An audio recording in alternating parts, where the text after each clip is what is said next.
years back, I was invited by a corporate company for a diet talk. The HR of the company said she struggled making a good creative for my talk. The reason being, my bio said I was a dietitian. So it's really boring, she said, to make a creative talk out of a dietitian who's going to talk more about healthy foods, soups and salads. Yes, that is what she said. So today here I am going to share my journey about unlearning the learned. The first thing that I unlearned was nutritionists are supposed to be working in hospitals, gyms or clinics. So I was pretty much doing that for the first 10 years after my post-graduation. Eventually, I realized there's a gap between writing a diet plan theoretically and the client being able to follow that. There was a big gap. And the gap was not my fault or the client's fault, it was basically the circumstances. No time to cook, unavailability of resources were just few of them. So the first thought that came into my mind was, can I do something which will convert this theoretical diet plans into practical meals? And this is how my first company, my first venture, Food Matters, was launched in 2017. I put all my knowledge, my skills, my food science, thoughts, everything in designing meals that were calorie and protein counted. We started distributing these meals to near and dear customers and made customized diet plans for them. So after a few months, we scaled up to a commercial kitchen and then started supplying to corporate companies and also to the sports enthusiasts and other therapeutic diets. So within a year or two, again the next thought that came into our mind was, giving healthy meals is definitely a great thing, but what about those times when people are going to be traveling or the 5 p.m. hunger snacks? What about these times?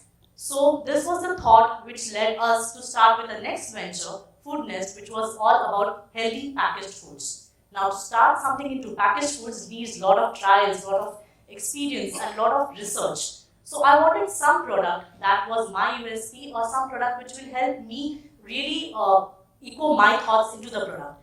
Millets being the most well-known grain, as well as something which a nutritionist is comfortable about, was the first thought that I got for. And being a mother, the necessary thoughts of adding as many calories and as many nutrients into one serving made me go for my first millet bar. I pretty much did it in my own kitchen.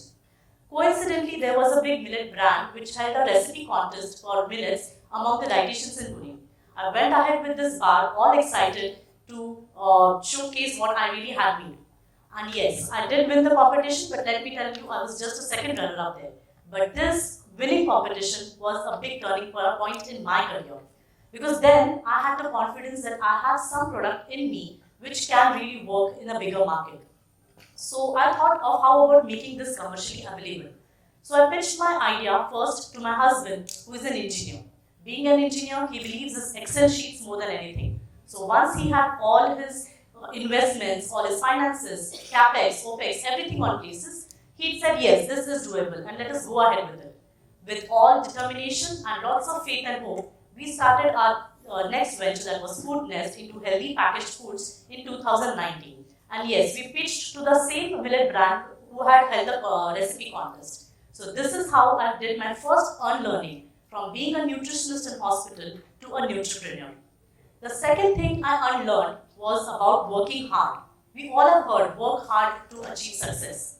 So in Feb 2020, we got our first purchase order of making 20,000 millet bars. We were extremely excited and determined to do it. We hired 8 women and we started with full zeal. But since it was our first step into this venture, we thought of doing everything by ourselves. We wanted each and every step to be done and monitored by ourselves. And this led on a lot of burden on us. So for someone like me, who has grown up not even eating a discipline in her life, was popping up painkillers every alternate days to get rid of the pain. But somewhere, our determination and passion were much higher than these pains, and we were neglecting it for a quite long period of time, working 14 hours a day. After around 20-25 days when we were done with all these bars, I noticed that I was down with a very severe backache. The backache was so severe that I couldn't move out of the bed for 3 days. This made us think and re-strategize that where are we going wrong. Someone close to us told us once, the day when you go for a vacation and your business runs just the way as it is when you're physically present there, that is the time you have nailed entrepreneurship. And I knew that we were far away from that. So we re-strategized, planned more, hired skilled professionals, bought more machineries, and unlearned from working hard to working smart. The third thing I unlearned in this journey was about failure. We have heard failure is stepping stone towards success. No, for me, failure was failure, and it was very painful. So in March 2020, when the first purchase order was supposed to be dispatched, around 12,000 bars were completely packed and ready. 8,000 were yet unpacked.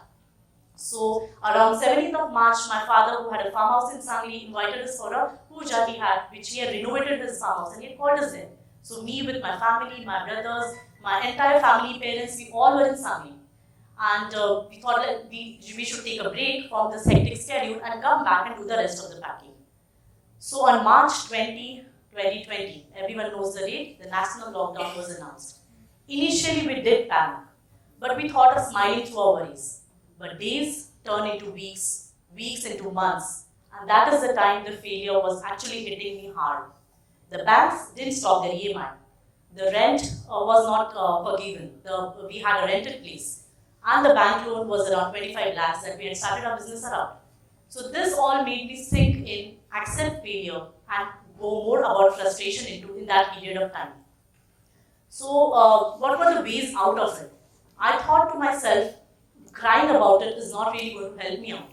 The days were absolutely perfect. On one hand, I was very much happy that my family is happy. We are staying in an environment where we are getting good food to eat, fresh air to breathe.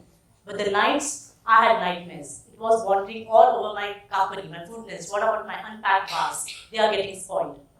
So the day I thought I have to get out of it, changed everything. Usually, if we keep on talking about a failure for a longer period of time and make failure a part of our journey, we don't move ahead. And that is what I really didn't want to do. Hence, I unlearned about failure. I sat down with a paper and pencil and wrote down, what do I have? I have my knowledge, I have my skills, I have my fighting spirit, and the lockdown will definitely not take me this down. So, I unlearned from this failure and learned to move ahead with my determination. The fourth thing I unlearned was about the thought that in food and business industry, it is usually said that you have to talk less, else your ideas will be replicated or they will be copied by others. So I had many friends who were in IT industry, who were in hotel industry, who were in education sector. They had all lost their jobs. They had food passion but didn't know how to proceed about it. So this made me think of starting an online certificate course in nutripreneurship. It was all about my knowledge and skills that I poured out into 4 modules. The first module being basics of nutrition, the second being food licenses, which was extremely important for each and every person in the food business operation to know about, and also about government schemes and loans which are available for such food businesses, and also about some business strategies which these people can do it in their own kitchen with minimum amount of investment.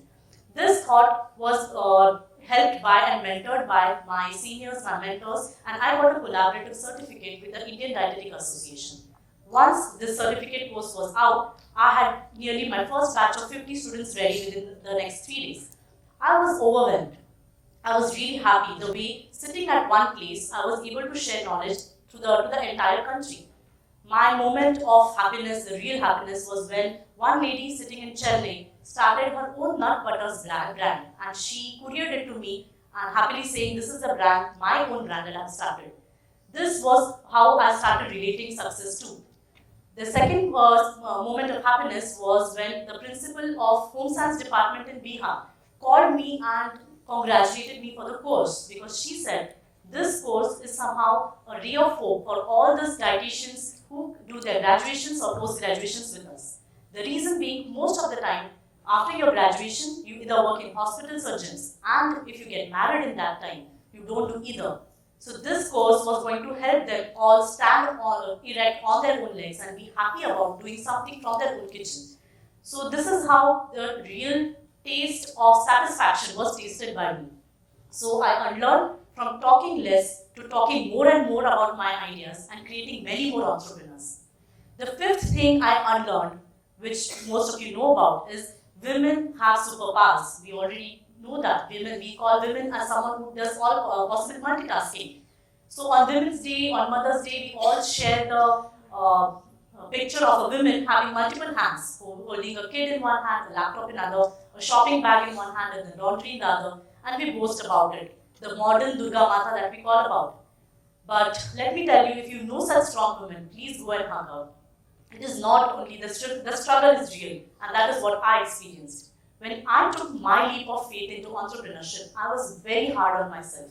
I wanted everything to be done by myself. Everyone was my own responsibility. I wanted the kids to be best in their studies, in whatever they are doing, in extracurricular activities. I wanted them to be the best. I wanted to be everywhere and anywhere which I can't reach. I wanted to be available for my friends, for my family, in emotional crisis. Everything was pushed way too hard on me. Then the other struggle is exercise well, stay hydrated, be there, talk everywhere. All these pressures were building up on me. And at the end of the day, after a few months, I was emotionally, physically, mentally drained out. This is what not really that I had signed up for. This made me unlearn few things. So instead of being happy about the multiple hands that we have, in fact, we women should be asking for a helping hand. So the things that can be easily done by others, my responsibilities were shared by others and everyone in my family. And the very important thing was asking help and telling people around you that you need them. I told my family, my colleagues, my friends, everyone that I need each one of you in this, completely with me.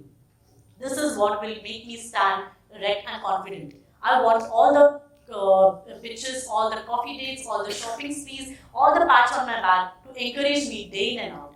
This is what I need from you. When I said this, each day was much more easier for me. And this made me unlearn from being a superwoman to a happy woman. So this is how I unlearned in my journey, and I would like to summarize my journeys into one quote that I would say: success is not all about your job title or your salaries. It is also about having more time for yourself, doing things guilt-free, paying more attention to your physical health and also your mental health. Thank you so much.